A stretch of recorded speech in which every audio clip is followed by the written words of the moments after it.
오늘 우리에게 주신 하나님의 말씀 받겠습니다. 창세기 24장 1절부터 9절까지의 말씀입니다. 우리 자리에서 다 일어서서 하나님의 말씀 받습니다.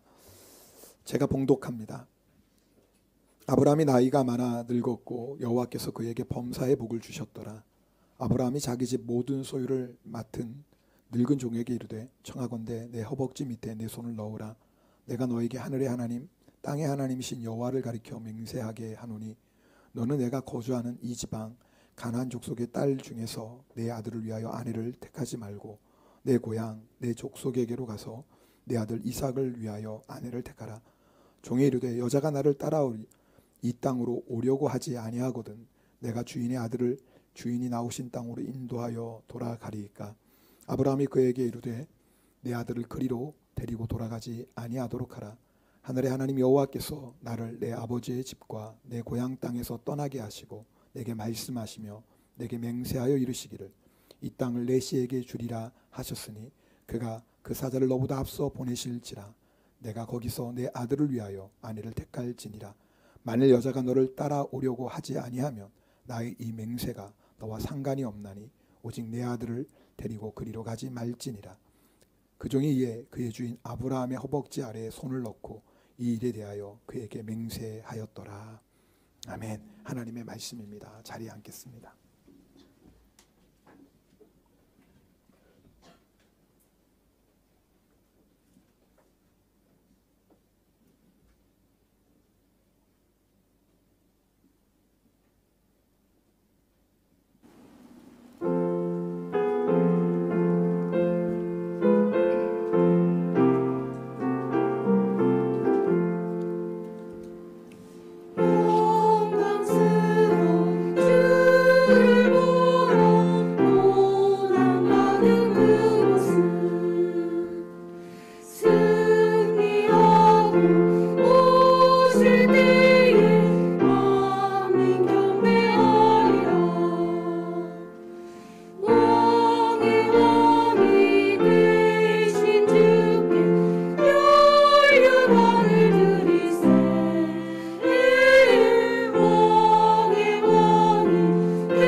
감사드립니다. 사실 우리 성가대원들 아침 일찍 와서 또 이렇게 연습하고 수고하시는데 하나님께서 우리의 찬양 가운데 기뻐 받으시고 또 기뻐 받아주신 하나님께서 오늘 이 시간에 우리에게 풍성한 은혜 주실 줄 믿습니다. 오늘 창세기 24장 말씀이요, 좀 내용이 다양합니다. 그래서 설교를 준비하면서도 어디에 이렇게 중점을 둘까, 좀 이렇게 그런 마음으로 말씀을 준비했습니다. 설교 제목 정하는 것도 참 어려웠습니다. 자, 오늘 한번 여러분, 하나님께서 좀 다양하게 말씀을 주실 텐데 반드시 여러분 가운데 하나님께서 주시는 말씀이 꼭 있을 겁니다. 여러분 그 말씀 붙잡고 또 그 말씀 붙잡고 순종하고 또 그 말씀대로 이루어지는 2022년 되기를 주님의 이름으로 축복합니다. 우리의 인생이요, 시작도 중요하지만 마무리도 참 중요합니다. 잘 시작했는데 마무리를 잘 못하면 그동안에 애쓰고 수고한 것들이 물거품이 되는 경우들이 있습니다. 신앙생활도 마찬가지입니다. 열심히 주님을 섬기다가 마지막까지 정말 그 모습 그대로 잘 가면 좋겠는데 마지막에 은혜롭지 못한 모습으로 마무리하는 경우도 적지 않습니다. 제가 오늘 이런 말씀 드리는 이유는요, 오늘 창세기 24장은요 아브라함의 인생이 마무리되는 시점입니다. 아브라함이 일평생 하나님의 은혜 가운데 잘 달려왔습니다. 그리고 마지막 한 가지 사명을 감당하기 위한 내용이 바로 오늘 창세기 24장에 나옵니다. 자, 먼저 1절 말씀을 우리 함께 읽겠습니다. 1절 읽겠습니다. 아브라함이 나이가 많아 늙었고 여호와께서 그에게 범사의 복을 주셨더라. 창세기 24장은 이제 아브라함의 아들 이삭이 결혼하는 내용입니다. 아브라함이 이삭을 100세에 낳았죠. 그리고 이삭이 40살에 결혼합니다. 그러니까 오늘 이 아브라함의 나이가 140쯤 되었습니다. 사라는 먼저 세상을 떠났죠. 아마 아브라함이 마음속으로 생각하기를 나도 이제 살 날이 얼마 남지 않았다라고 생각했을 겁니다. 그러면서 한 가지 마지막 마무리해야 될 일이 있습니다. 그것이 뭐냐면 자기 아들 이삭을 결혼시키는 일이었습니다. 오늘 말씀 보면 하나님께서 아브라함에게 범사의 복을 주셨다라고 말씀합니다. 여기서 말하는 복, 바라크는요, 여러분에게 말씀드린 것처럼 성공 또는 재산 또 번영 또 많은 생산 뭐 이런 뜻이 있습니다. 이게 복이죠. 그러나 이 바라크에는 아주 중요한 복이 또 한 가지 있습니다. 예배라는 뜻도 있습니다. 그러니까 하나님을 예배하는 것 자체가 복이라고 성경은 말씀합니다. 여러분 아십니까? 오늘 우리가 이렇게 하나님 앞에 모여서 예배 드리는 것 자체가 복입니다. 예배가 왜 복이에요? 하나님을 만나는 시간이기 때문에 그렇습니다. 여러분 오늘 이 예배 가운데 하나님을 만나면 우리 안에 상한 마음이 있던 두려운 마음이 있던 놀라운 회복의 역사가 일어납니다. 마음만 그러겠습니까? 주님께서 또 육신의 연약함도 고쳐주시기도 합니다. 또 예배 시간을 통해서 사람이 주지 못하고 세상이 주지 못하는 놀라운 평강을 맛보기도 합니다. 뿐만입니까? 예배 시간을 통해서 주신 하늘의 세임 가지고 어떤 어려움, 어떤 고난도 넉넉히 이길 수 있습니다. 그래서 정말 오늘 이 예배를 통해서 복되신 하나님을 만나고 나면요, 일주일 동안 승리하는 거 아니겠습니까? 네. 아브라함이 또 복받은 인생이었던 이유는 첫 번째는 예배하는 인생이었기 때문에 그렇고요. 또 하나는 사명을 위해 사는 인생이었기 때문에 그렇습니다. 아브라함의 목적은 소유가 아니었습니다. 세상 성공이 아니었습니다. 아브라함의 삶의 목적은 유일한 목적, 하나님이 나에게 주신 여자의 사명, 여자의 후손의 사명, 예수 그리스도가 이 땅에 오시는 그 하나님의 구속사를 감당하는 사명. 아브라함은요 그 사명 하나 가지고 일평생 달려갔던 사람입니다. 그래서 하나님께서 그 사명을 감당하도록 아브라함에게 모든 면에서 축복해 주신 겁니다. 자, 그런데요, 이제 아브라함의 인생은 예배의 복을 누리고 사명을 감당하는 복을 누렸는데 이제 한 가지 남은 거예요. 이 복을 누구에게 물려줘야 돼요? 네, 이삭에게 물려줘야 돼요. 아브라함이 예배의 복을 누린 것처럼 이삭도 예배의 복을 누려야 되고, 아브라함의 사명을 감당했던 복을 누린 것처럼 이삭도 그 사명을 잘 이어받아서 사명을 감당하는 복된 인생이 되어야 됩니다. 여러분 그렇지 않고 만약에 이 복이 아브라함 당대에서 끝난다고 한다면 무슨 의미가 있겠습니까? 여러분 세상에 그런 기업들 많잖아요. 1세대가 정말 귀한 기업을 세웠지만 그 다음 세대에 가서 흔적도 없이 사라지는 경우들이 얼마나 많습니까? 믿음도 그래요.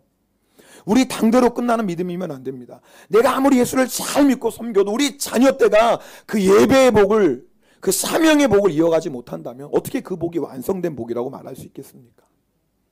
그런 의미에서 아브라함이 마지막 남은 한 가지, 그 아들 이삭의 아내 구하를 구해주는 일에 온 힘을 쏟습니다. 아브라함은요, 아들 이삭을 믿음으로 잘 양육했습니다. 어떻게 알 수 있냐면 창세기 22장에 보면 압니다. 하나님께서 아브라함에게 이삭을 번제로 드리라고 말씀하십니다. 아브라함이 아들 이삭을 데리고 모리아산으로 올라갑니다. 이삭이 이상해요. 보니까 불도 있고, 그리고 자기가 장작도 어깨에 메었는데 가장 중요한 하나님께 드릴 어린 양이 없는 거예요. 이삭이 물어봅니다. 아버지, 불도 있고 장작도 있는데 어린 양은 어디 있습니까? 아버지 아브라함이 대답합니다. 하나님께서 준비하신다. 그런데 모리아산에 올라가서 아버지 아브라함이 제단을 쌓습니다. 그리고 나무를 벌려놓습니다. 그리고 갑자기 자기를 결박하는 거예요. 이삭이 알았죠. 하나님께 드릴 제물이 바로 나구나. 근데 여러분 놀라운 건요, 이삭이 아무 저항을 하지 않아요. 여러분 그때 아브라함이 나이는 120세가 다 돼가는 나이고 이삭은 10대 후반입니다. 힘으로 하면 절대 아브라함이 이삭을 제어할 수 없습니다. 아니 10살짜리 꼬마 아이라도요, 어떻게 쉽게 결박하고, 아니 결박했다고 해도 어떻게 나무 위에 놓을 수 있습니까? 형년아 놓았다고 해도 뭐요? 도망가죠. 아니 묶여 있어도 뭐 몸부림치고 뭐 굴러떨어지고 난리가 날 거 아닙니까? 제물이 될 수 없죠. 그런데요, 아브라함이 이삭을 향해서 칼을 들 때까지 이삭이 아무 저항을 하지 않습니다. 무슨 말이에요? 아버지의 하나님을 믿는 거예요. 내가 이렇게 제물이 되어도. 여러분 사실 이 아브라함과 이삭의 모습은요, 하나님과 예수 그리스도를 예표합니다. 우리를 너무나 사랑해서 예수 그리스도를 내어주신 하나님의 아버지의 사랑, 그리고 하나님의 뜻에 생명 바쳐 순종하신 예수 그리스도. 이 아브라함과 이삭의 이야기는요, 사실 하나님과 예수 그리스도의 예표입니다. 참 아브라함 이삭을 잘 길렀어요. 참 믿음의 자녀로 너무너무 잘 길렀어요. 이런 믿음의 아들이 어디 있겠어요. 그런데 한 가지 남았어요. 아직 끝난 게 아니에요. 이삭이 믿음의 아내를 만나야 돼요. 이삭과 함께 하나님을 예배하는 믿음의 아내를 만나야 돼요. 그렇지 않으면 이삭의 믿음은 장담할 수 없어요. 여러분 믿음의 아내가 아니면 뭐 이삭 혼자 하나님을 예배하면 됩니까? 네, 물론 이삭이 하나님을 예배하겠죠. 그러나 만약에 우상을 숭배하는 여인이라면 이삭도 어떻게 될까요? 아마 그 아내를 따라 우상을 숭배할지도 몰라요. 설마 그럴까요? 이삭이 그렇게 순종의 사람, 믿음의 사람인데 설마 이방인 아내 만났다고, 우상 숭배하는 아내 만났다고 그 아내 따라 우상 숭배할까요? 얼마든지 그럴 수 있어요. 여러분이 잘 아는 솔로몬 왕이 그런 사람 아닙니까? 여러분 솔로몬은요, 그렇게 믿음 좋은 다윗의 아들이었어요. 하나님께서 이 세상 그 어느 왕보다도 지혜를 주셨어요. 그리고 이 솔로몬은요, 하나님이 주신 성전을 건축하는 사명을 멋지게 감당했던 훌륭한 왕이에요. 근데 여러분 아세요? 솔로몬이 성전만 지은 게 아니에요. 우상을 숭배하는 산당도 지었던 사람이에요. 성경에 나와 있어요. 산당을 짓고 그곳에서 우상 숭배했던 왕이 솔로몬이에요. 왜 그런 줄 아세요? 솔로몬이 이방 여인들과 결혼했어요. 그리고 그 이방 여인들이 솔로몬의 마음을 하나님에게서 멀어지게 하고 솔로몬이 산당을 짓고 우상을 숭배하는 죄의 자리까지 타락합니다. 여러분 어느 누구도 자기 믿음 장담할 수 없어요. 그렇게 믿음이 좋았던 솔로몬, 하나님을 만났던 솔로몬도요, 이방 여인들을 만나니 우상을 숭배하는 자가 되었다 그 말이에요.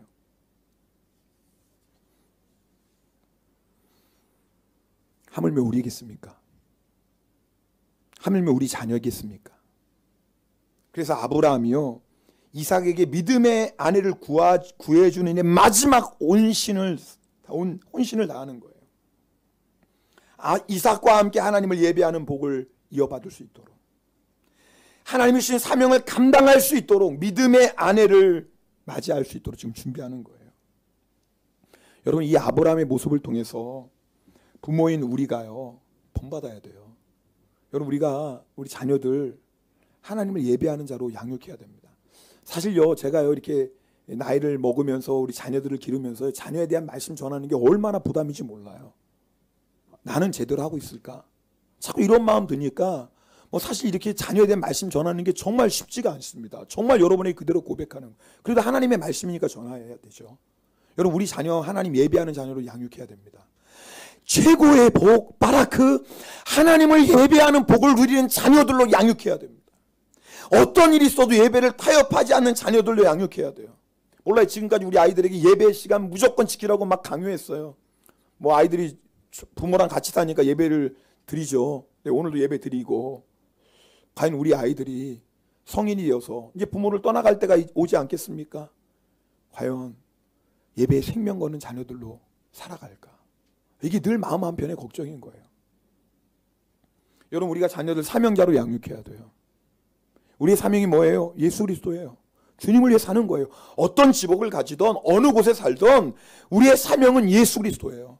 여러분, 우리가 자녀들 양육할 때 예수 그리스도를 위해 사는 자녀를 양육해야 됩니다. 세상의 성공? 네, 좋죠. 필요하죠.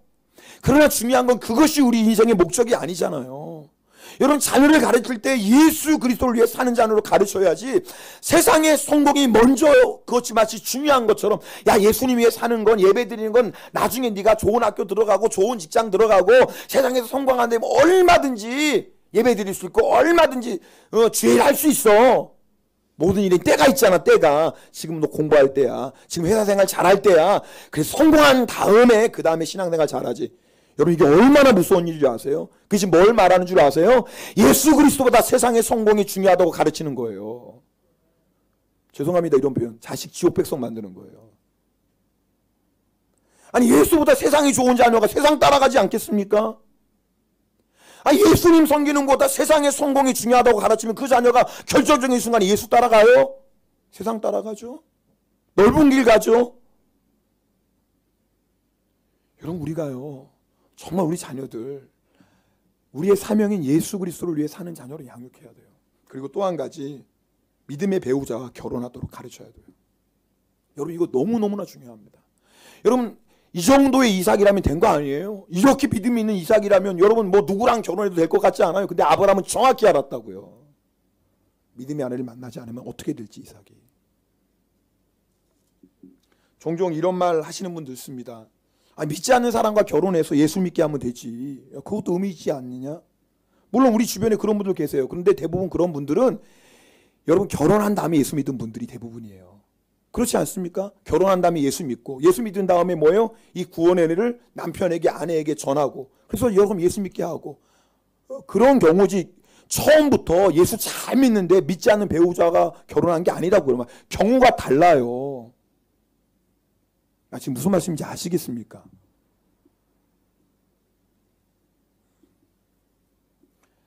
그리고 불신 배우자 예수 믿게 하는 지 얼마나 어려운 일인지 아십니까? 불신 배우자 예수 믿게 하는 일이 간슬게 다 내놓으셔야 돼요.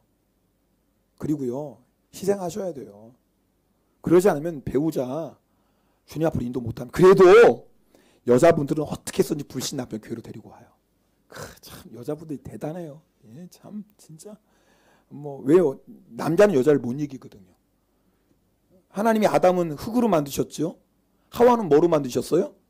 아담 뼈로 만드셨어요. 재질이 달라요. 여자는 세라믹이에요. 그래가지고 이 남자가요, 이 목소리만 크고 힘만 세지 막 난리치지, 여자 앞에는요 결국은 힘을 못 쓰는 게 남자예요. 여자가 바가지를 긁어보세요. 남자가 어떻게 견딥니까? 여러분, 죄송합니다. 우리 여자 성도님들 지혜롭길 축복합니다. 곰 되시면 안 돼요.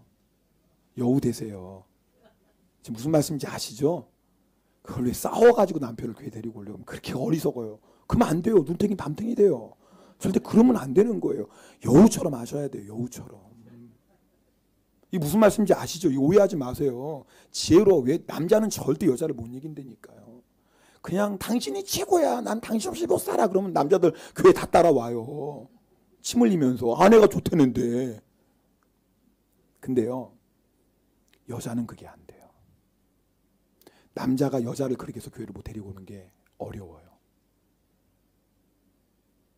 여러분요, 남자가 아무리 예수 잘 믿어도요, 여자가 교회 안 나오면 남편 교회 못 나옵니다. 왜요? 교회 끝나고 집에 가면 집에 분위기가 싸나는데, 여자가 쌩하는데 남자는 그 분위기를 못 이겨요. 교회 갔다 오면 여자가 바가지를 긋는데 너무너무 괴로워요. 남자는 그걸 이길 수가 없어요. 그러니까 교회 안 나가게 돼요. 정말 아내를 예수 믿게 하는 사람은요, 보통 사람이 아니에요. 그 사람은요, 그 목에 칼이 들어와도 난 예수에 살겠다, 그런 믿음이 아니면 아내 주님 앞으로 못 인도합니다. 그런 믿음이면 불신결혼도 안 하겠죠. 여러분, 제가 오늘 드리는 말씀이 뭐냐면, 자녀들을 믿음의 배우자 만나게 해야 돼요. 그렇게 지혜로웠던 솔로몬 왕도 이방 여인들 때문에 우상 숭배하는 자가 돼요. 삼손 얼마나 대단한 사람이요. 나귀 턱뼈로요 블레셋 사람 1000명을 때려 죽인 사람이에요. 그런데 여자 드릴라 하나를 못 이겨요. 드릴라 하나를. 삼손의 머리를 블레셋 사람이 자른 게 아니에요. 누가 잘랐어요? 드릴라가 잘라요. 드릴라 때문에 눈이 뽑혀요. 여자가 얼마나 무서운 줄 아세요? 남자는 절대는 아니죠. 네, 안 그런 경우도 있으니까. 그러나 거의 예수 믿지 않는 배우자 만나면 그 안에 주님 앞으로 인도하는 건요, 진짜 생명 걸지 않으면 너무너무 어려운 일입니다. 우리 부모가 정말 자녀들을 위해서 해줄 수 있는 최고의 축복이 뭔 줄 아세요? 믿음에 결혼할 수 있도록 기도하며 자녀들을 잘 양육해서 믿음의 가정을 이루는, 거기까지가 부모의 사명이에요. 여러분, 잘 가르치는 것만이 아니에요. 좋은 직장 들어가게 하는 것만이 아니에요. 정말 부모가 해야 될 가장 중요한 일이 뭐예요? 믿음의 배우자를 만나 믿음의 가정을 이루는, 거기까지 하셔야지 부모의 사명 감당하시는 겁니다. 오늘 결혼을 앞둔 분들 계시죠? 앞으로 결혼하실 분들, 여러분 잘 들으세요. 사랑하니까 결혼하죠. 그러나 그 사랑은 예수 안에 있을 때만 행복해요. 오늘 설교가 좀 다양할 수 있어요. 그러니까 여러분이 좀, 부모님들은 또 부모 입장에서 들으시고, 또 결혼을 앞둔 분들은 또 결혼할 또 그런 마음으로 좀 들으시면 좋겠어요. 여러분, 우리가 사랑해서 결혼하는데요, 그 사랑도 예수 안에 있을 때 진정이 행복한 사랑이라는 걸 잊지 마세요. 여러분, 우리는 먹든지 마시든지 무엇을 하든지 다 하나님의 영광을 위해서 합니다. 하물며 결혼이겠어요? 이런 말 하면 청년들이 얘기해요. 아, 결혼도 내 마음대로 못합니까? 아니, 먹고 마시고 모든 것도 하나님의 영광을 위해서 하는데, 우리 인생의 가장 중요한 결혼을 어떻게 내 마음대로 합니까? 먹고 마시는 것도 하나님의 영광을 위해 하는데 어떻게 결혼을 내 마음대로 합니까? 여러분 아셔야 돼요. 하나님의 뜻대로 하는 결혼이 행복해요. 결혼 내 마음대로 못합니까? 나는 예수님보다 이 남자가 더 좋아요. 나는 예수님보다 이 여자가 더 좋아요. 나는 예수님 없이는 살 수 있어. 이 사람 없이는 못 살아. 절망 못 살아. 정말 못 살아. 말도 안 나오네. 그리고 결혼해서 행복한 줄 아세요?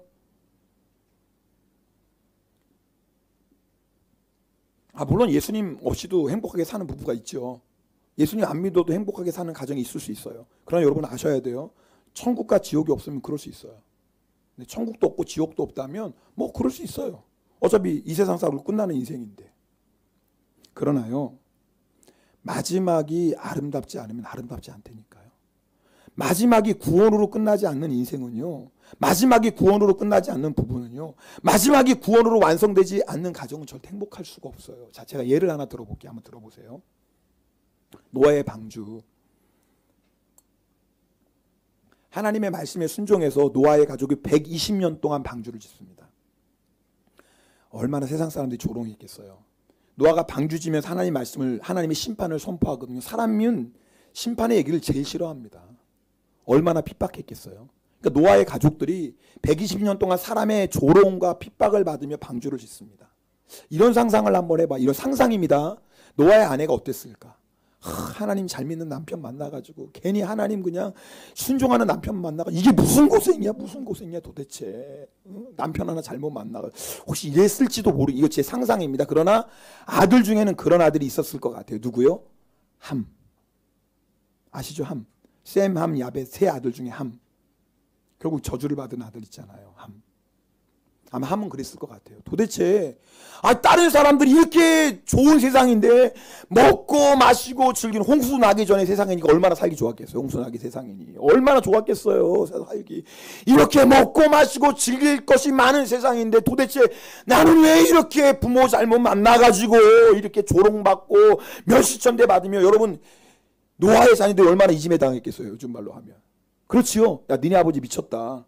정신 나갔어. 근데 너도 똑같네. 야, 아버지가 미쳤으면 너네도 정신 차리고 살아야지. 너도 같이 미쳤냐? 무슨 이런 세상에 비가 오고 심판이고 방주냐? 여러분, 충분히 그러지 않았겠습니까? 말로만 했을까요? 얼마나 핍박하고 했을까요? 그러니까 너무너무 괴로운 거예요. 요즘 말로 하면 이럴 거 있죠. 아휴, 내가 예수 믿는 아내 만나가지고 예수 믿는 남편 만나가지고 주일마다 교회 가야 되고 좀 놀러가지는 이게 무슨 내 팔자가 이런 팔자야. 좀 다른 부부처럼 말이야. 주일날 좀 놀러가고 이게 얼마나 좋아. 아니 나도 예수 안 믿는 부모 만났으면 그냥 주일날 친구들하고 놀러 다닐 텐데 교회 안 가면 안 되고 말이야. 우리 부모님 세상에 한 번밖에 없는 짧은 인생인데 즐기며 살기 돼도 이 아까운 시간. 근데 제가 이렇게 설교하면서 혹시 여러분 가운데 제가 지금 드릴 말씀이 막 깊이 은혜가 되면서 아멘이 되는 분이 있을까 걱정이야. 지금 이런 말 들으면서 아멘 아멘 맞아요. 진짜 목사님 그래. 제가 어떻게 예수 믿는 아내 만나가지고 이런 고생하는지 모르겠어요. 이혼거에 은혜 받는 분이 계실까 좀 걱정이다 갑자기. 그런데요, 놀라운 일이 홍수가 진짜 나는 거예요. 홍수가 세상에 진짜로 홍수가 나는 거예요. 여러분, 홍수가 났을 때 사람들이 어떻게 했을까요? 방주에 매달리려고 난리가 났겠죠. 난리가 났겠죠. 방주에 매달리려고. 방수에 매달린 사람도 있었겠죠. 안 그러겠어요? 근데 40일 동안 쏟아지는 비, 1년 넘는 동안 누가 살아남겠어요? 여러분, 그렇다면 세상에서 그렇게 먹고 마시고 즐겼던 것이 행복입니까? 여러분, 마지막이 아름다워 아름답다니까요.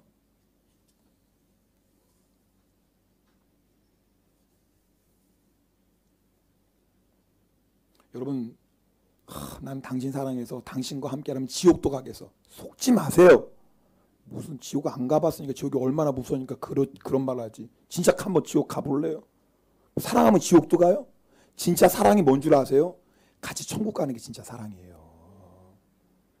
그래서 혹시 여러분 가운데 정말 나는 교회 오기 싫은데 부모 때문에 배우자들 어쩔 수 없이 교회 오신 분들 행복한 줄 아세요. 행복한 줄 아세요. 나중에 천국 가면 업어주세요. 그리고 지금 불신 배우자, 불신 가족들 전도하는 고생하시는 분들 조금 참으세요. 천국 갈 때까지. 천국 가면요, 우리 앞에 와서 고맙다고 난리를 칠 거예요. 아직은 몰라요. 영의 눈이 닫혀 있으면 지금 이 주님 앞에 나와 예배드리는 게 얼마나 큰, 이 빠라크의 복이 얼마나 큰 복인지 몰라요. 입이 이만큼 나와서 예배드리고 있죠. 그러나 나중에 알게 될 거라니까요. 그러니까 그때까지 여러분 진짜 사랑은 어떻게든 천국 같이 가는 거예요. 여러분 어떻게 포기해요? 여러분 아무리 나 교회 안 가 뭐 난리를 쳐도 그런다고 어떻게 그 남편을 그 아내를 포기합니까? 난 죽어도 교회 안 가 어떻게 그 자녀를 포기할 수 있어요? 진짜 천국이 있고 진짜 지옥이다 어떻게 우리가 포기합니까? 포기할 수 없잖아요.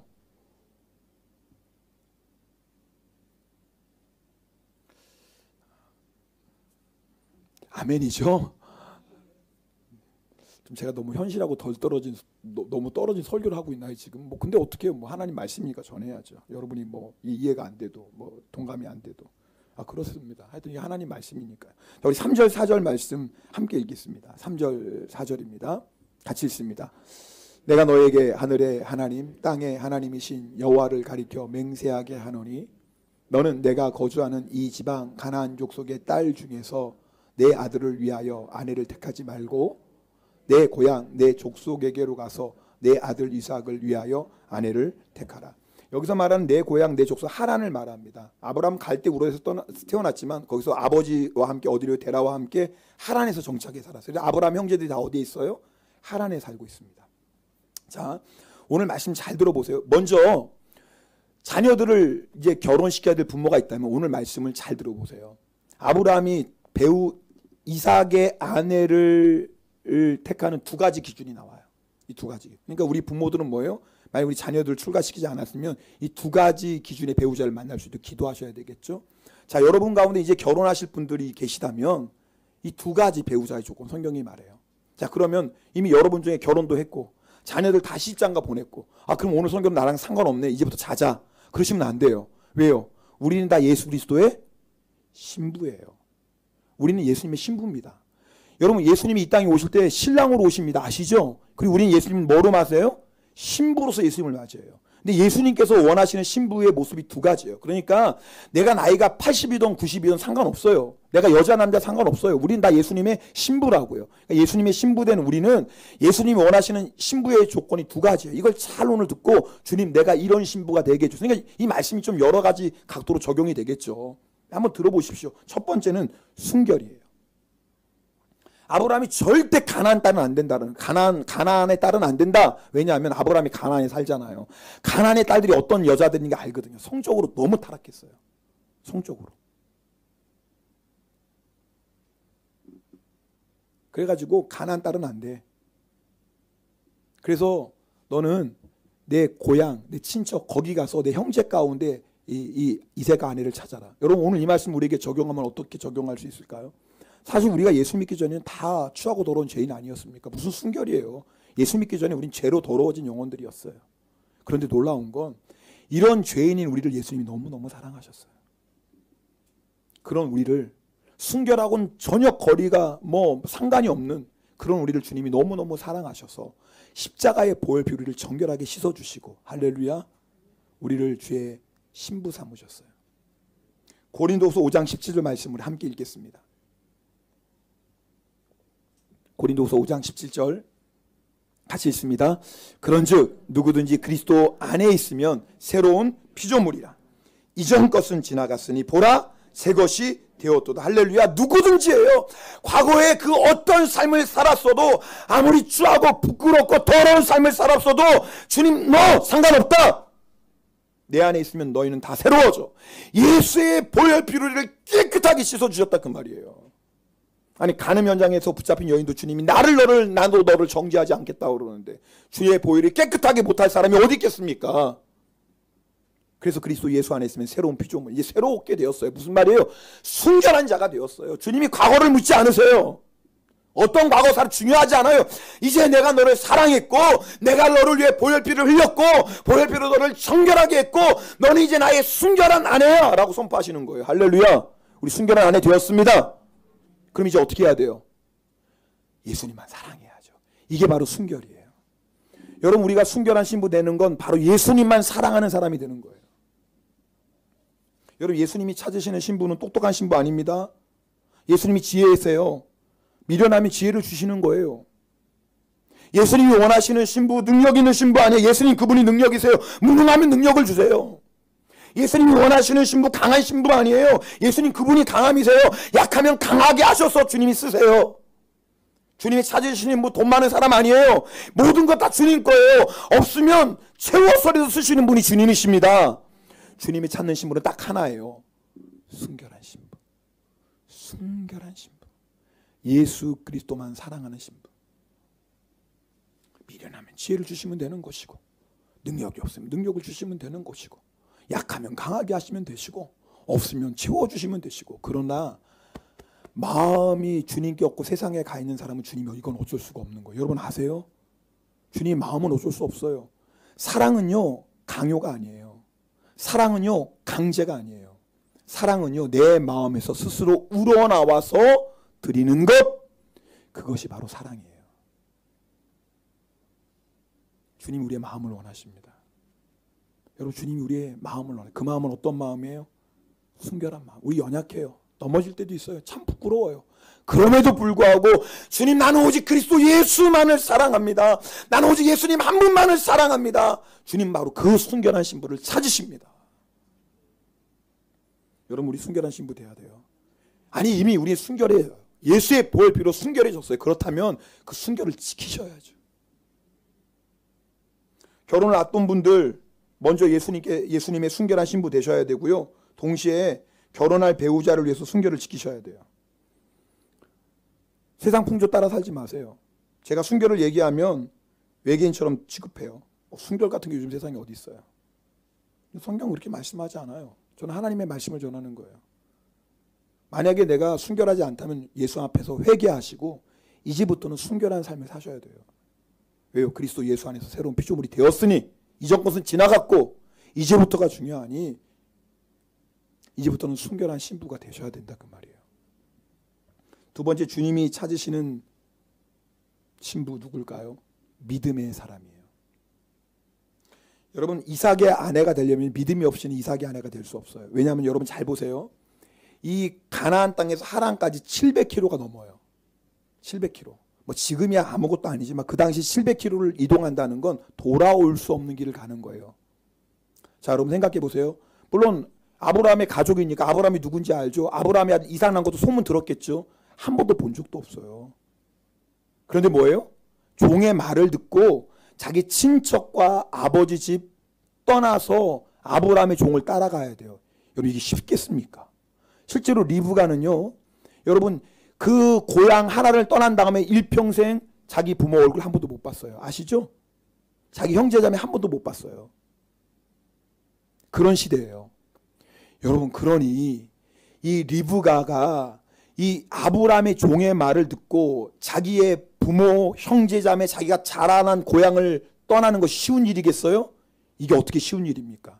여러분 그때 리브가 나이가 보통 10대 중반일 거예요. 보통 그때는 12살, 14살 이때가 결혼 정년기니까요. 야, 제가 이 말씀 준비하다 리브가의 믿음이 대단해요. 우리 지금 예수 한 30년, 40년 믿었죠? 뭐 길게 믿어 50년 믿었죠? 야, 리브가 앞에 부끄러워요. 부끄러워. 12살, 14살 그 어떻게 보면 소녀의 믿음이 대단해요. 대단해요. 어떻게 세상에 그 아브라함의 종의 말을 듣고 부모를 떠나고 형제자매를 떠나고 고향을 떠나고 따라 나섭니까? 일평생 돌아오지 못할 길. 이야, 참 대단한 믿음이에요. 이 리브가가요. 여러분 주님이 원하시는 신부 두 번째는요, 믿음의 사람이에요. 믿음이 뭐예요? 주님의 말씀이라면 아멘 하는 거예요. 이해할 수가 없어요. 왜 주님이 이렇게 말씀하시지? 그러나 눈에 보이지 않고 손에 잡히지 않아도 누가 말씀하셨어요? 나의 신랑 되신 주님이 말씀하시면 아멘. 여러분 우리 주님은요 그 신부를 너무너무 기다리고 계세요. 그 신부를 찾고 계세요. 우리가 너무 똑똑해요. 너무 계산 잘해요. 주님이 신랑 되신 주님이 뭐라고 말씀하셔도 계산기 딱 들고 내 계산에 맞으면 알겠습니다 주님. 그리고 좀만 틀리면 아 주님 좀 생각해 봐야 되겠는데요. 여러분 그런 신부라면 주님의 마음이 얼마나 안타깝겠습니까? 주님이 우리를 너무나 사랑하시잖아요. 얼마나 사랑하시는 줄 알아요? 신랑 되신 예수님이 생명을 주시기까지 사랑하세요. 저는 오늘 찬양할 때 3절이 너무 좋았어요. 사람들은 이해할 수 없네. 주를 보내 하나님. 이걸 사람이 어떻게 알아요? 아니 우리가 빠른 템포지만 한번 곰곰이 생각해. 제가 언젠가 한번 이 3절을 했는데 눈물이 핑 돌더라고요. 사람들은 이해할 수 없네. 주를 보낸 하나님 사랑. 이걸 도대체 우리가 어떻게 이해합니까? 하늘 영광을 보좌를 버리고 십자가에 죽으려고 오신 그 사랑을 우리가 도대체 어떻게 이해합니까? 여러분 그 주님이 우리에게 뭐라고 말씀하신다면 그건 누구를 위한 것이겠어요? 우리를 위한 거 아닙니까? 여러분 정말 신랑 되신 주님의 그 말씀에 아멘하고 순종하면 주님의 놀라운 역사를 보게 될 줄 믿습니다. 그래서 우리의 신부에게 필요한 두 번째 모습은 뭐예요? 바로 믿음이에요. 우리 결혼을 앞둔 우리 이제 분들 배우자 찾을 때 이 두 가지 기준이 있는 거예요. 성경이 말하는 기준이 두 가지예요. 뭐예요? 첫 번째 순결한 사람, 두 번째 믿음의 사람. 여러분 이 두 가지면 다른 건 좀 부족해도 괜찮아요. 물론 다른 거 봐야죠. 결혼할 때 배우자 정말 성실한지 건강한지 한 가정을 책임질 수 있는 그런 사람인지 잘 알아야죠. 여자들은 남자 경제적인 문제도 봐야죠. 뭐 돈 많고 그걸 아니라 여러분 조금 어려운 일이 있다 보니 여기저기 손 벌리고 그런 남자면 안 되죠. 막노동을 하더라도 자기 가족을 책임질 책임감이 있는 남자를 만나야죠. 안 그렇습니까? 결혼할 때 이것저것 봐야 돼요. 그런데 왜 성경은 이 두 가지만 말할까요? 여기 중요한 이유가 있어요. 정말 순결한 신부, 믿음의 신부라면 나머지가 부족해도 하나님이 얼마든지 채우시고 도우시고 인도하실 수 있다 그 말이에요. 그런데요 아무리 능력 있고 돈이 많고 똑똑해도요 순결하지 않고 믿음 없는 사람 결혼하지 마세요. 경제적으로 편할 수는 있지만 일평생 마음고생하고 지옥 같은 삶을 삽니다. 생각해 보세요. 믿음도 없고 순결하지 않는 사람이 돈도 많고 능력이 있으면 그거하고 뭐 하겠어요? 바람이나 피우지. 실제로 말하는 거예요.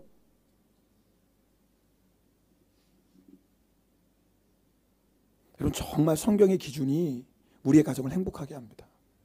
돈이 필요 없다는 거 아니에요. 경제적인 것도 봐야죠. 그러나 성경이 말하는 가장 중요한 기준 이거를 타협하시면 안 돼요. 5절 6절 말씀 함께 읽겠습니다. 5절 6절입니다. 오늘 본문 5절 6절 같이 읽겠습니다. 종이 5절 6절 같이 읽습니다. 종이 이르되 여자가 나를 따라 이 땅으로 오려고 하지 아니하거든 내가 주인의 아들을 주인이 나오신 땅으로 인도하여 돌아가리이까. 아브라함이 그에게 이르되 내 아들을 그리로 데리고 돌아가지 아니하도록 가라. 자, 이제부터 좀 잘 들어보세요. 이게 이제 설교 마무리할 시간이 됐는데, 아브라함이 종이 아무리 생각해도 여자가 따라오지 않을 것 같잖아요. 생각했죠. 아까 말씀 어떻게 700km를 그냥 종 말 듣고 따라옵니까? 부모 떠나고 형제자매 떠나는데. 그러니까 아무리 생각해도 아브라함이 생각할 때 여자가 자기를 안 따라올 것 같아요. 물어보는 거예요. 여자가 따라오지 않으면 그럼 이삭을 데리고 갈까요? 자, 이거 참 중요한 부분이에요. 왜냐하면 여러분, 내가 순결과 믿음의 배우자를 만나려면, 아니 그렇지 않아도 일본 땅에 교회 다니는 사람이 너무 적잖아요. 일본 땅에. 우리 딸도 지금 졸고 있네.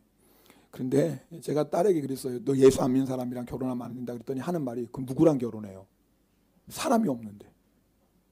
현실이에요. 실제로 현실입니다. 그죠? 일본에 일단 교회 다니는 사람이 없잖아요. 교회 다니는 사람이 없는 데다가 그중에 죄송하면 이런 표현, 그냥 왔다 갔다 하는 사람이 아니라 그래도 믿음이 있고 순결한 배우자를 만나려는 사람이 있어요? 더 없어요. 더 없어. 게다가 형제들은 거기 조건 하나 붙잖아요. 얼굴이 이뻐야 되잖아. 그 여자들은 뭐예요? 또 경제적인 능력이 있어야 돼. 그러니까 사람이 있어요? 없어요? 아예 없어. 자, 그럼 잘 보세요. 실질적이에요. 아예 없네요. 그럼 어떻게 해야 돼요? 하나님이 약속하신 가나안 땅 떠나가야 돼요? 그러면 하나님 말씀하신 믿음의 배우자 결혼하는 거, 그거 일단 결혼해야 되니까 뭐 믿음의 배우자 아니 일단 결혼하고 봐야 돼요? 어떻습니까? 성경은 정확히 대답해요. 절대 그러지 말아라. 절대 가나안 땅 떠나가면 안 된다. 하나님 반드시 책임져 줄 거야. 하나님이 예비하신 배우자 반드시 있어. 그런데 네 눈에 지금 보이지 않는다고, 지금 믿음의 배우자 찾지 못한다고 가나안 땅을 떠나 세상으로 가서 세상 배우자 만나면 절대 안 된다라고 우리에게 말씀해 주시는 거예요. 저도 사실 이렇게 말하면서 자신이 없어요. 솔직히 제가 이렇게 설교하면서 우리 자녀들 정말 순종할까 죄송합니다. 저는 자신이 없어요. 이렇게 이미 말씀드리고 할 수밖에 없어요. 기도하고 이렇게 가르치지만. 그럼 이렇게 질문하죠. 목사님, 그래도 나타나지 않으면 어떻게 합니까? 우리 딸이 그래서. 그럼 결혼 못하면 어떻게 해요? 제가 그랬어요. 뭐라고 그랬을까요? 결혼하지 마. 여러분, 제 아빠의 마음으로 진짜 얘기하는 겁니다. 여러분, 제가 쉽게 설교하는 거 아니에요. 제 딸에게 얘기했던 거 그대로 얘기하는 겁니다. 너 그럼 결혼하지 마. 불신자 만나서 고생하면서 믿음 때문에 고생하는 것보다 차라리 주님 섬기면서 살아. 그게 행복하다 너. 제 말이 아니에요. 사도 바울의 권면이었어요. 사도 바울이 그렇게 권면해요. 그러면 나처럼 혼자 살아라. 주님을 위해 살자. 그것이 가장 아름다운 인생이다. 우리의 인생의 목적은 결혼이 아니라 우리의 인생의 목적은 예수 그리스도다. 만약에 믿음의 배우자 못 만나면 결혼하지 말고, 우리 인생의 목적은 결혼이 아니라 누구니까요? 예수 그리스도니까 우리 예수 그리스도 위해 살자. 제 딸 저랑 함께 살지도 몰라요. 못 만나면. 이거 여러분 농담이 아닙니다. 이거 여러분에게 그냥 우리 딸 대화를 그대로 드리는 거예요. 왜 이렇게까지 해야 돼요? 오늘 결혼의 목적이 설교 제목이에요. 결혼의 목적은 예수 그리스도예요. 절대 놓치지 마세요. 여러분, 우리 다 결혼하셨죠? 그럼 기억하셔요. 내가 결혼한 이유 예수 그리스도예요. 지금 불신자라 살고 있어요? 기억하세요. 우리의 결혼의 목적은 그 사람 예수 믿게 하는 거예요. 아멘입니까? 이미 내가 믿음의 사람과 결혼해서 믿음의 가정이 이뤘어요? 그럼 예수 위에 사세요. 내 집, 더 좋은 집, 더 큰 집, 더 뭐 그런 거에 인생 목적 두지 마세요. 집 필요하죠. 사세요. 살 수 있으면. 사야죠. 그러나 적당하게 사세요. 적당하게. 무슨 말씀인지 아시죠? 넓은 집, 큰 집이 인생의 목적. 차 사세요. 필요하니까. 그러나 적당하게 하세요. 왜요? 우리 인생의 목적은 뭐예요? 예수 그리스도. 결혼의 목적도 예수 그리스도. 가정을 이루는 것도 예수 그리스도. 나의 가정을 통해 예수님을 전하고, 나의 가정을 통해 예수님의 사랑을 전하고, 그래서 많은 사람들이 우리 가정을 통해 예수 믿는 것, 이것이 우리 가정의 목적입니다. 이것이 결혼의 목적입니다. 죄악 많은 이 세상이지만 예수 믿는 가정이 얼마나 행복한 가정인지, 여러분, 이 세상이 아무리 타락했어도 예수 믿는 가정이 얼마나 아름답고, 예수 믿는 가정이 얼마나 존귀하고, 예수 믿는 가정이 얼마나 복된지를 증거하는 것, 이것이 우리의 가정의 목적인 줄 믿습니다. 그리고 우리 예수님의 신부예요. 순결하게 사셔야 돼요. 이제부터 주님 과거 묻지 않으세요. 이제부터 주님만 사랑하는 순결한 신부 됩시다. 그리고 믿음의 신부 됩시다. 주님 말씀하시면 아멘 하는. 우리 함께 찬송하고 기도하겠습니다.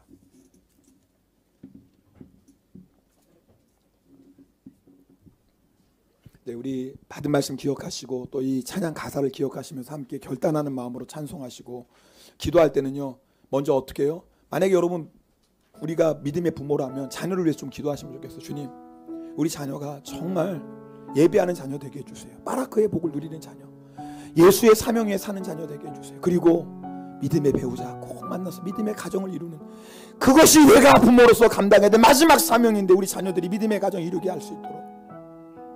만약에 여러분 우리 가운데 내가 결혼을 해야 될 분들이라면 두 가지 기준. 주님, 내가 먼저 순결한 신부, 내가 믿음의 신부 되게 하시고, 또 그런 배우자 만나게 하시고, 이미 여러분 다 결혼하시고 자녀들 장성하셨지만 우리 예수의 신부예요.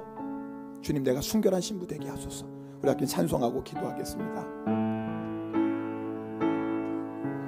내 마음에 주를 향한 사랑이 나의 말에 주가 주신 진리로 나의 눈에 주의 눈물 채워주소서.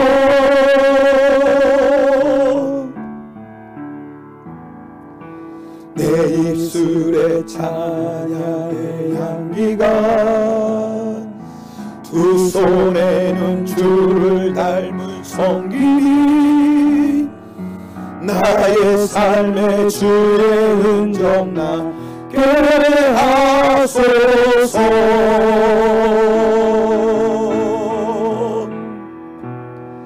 하나님의 사랑이 영원히 함께하리. 십자가의 길을 걷는 자에게 순교자의 삶을 사는 이에게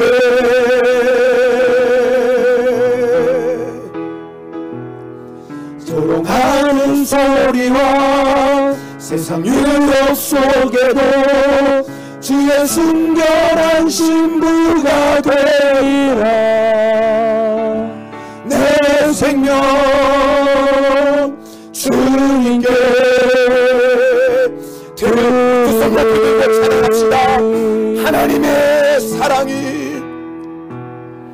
하나님의 사랑이 영원히 함께하리. 십자가의 길을 걷는 자에게 순교자의 삶을 사는 이에게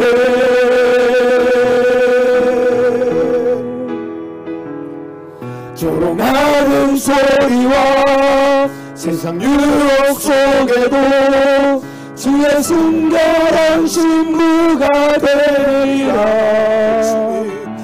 내 생명 주님께 드려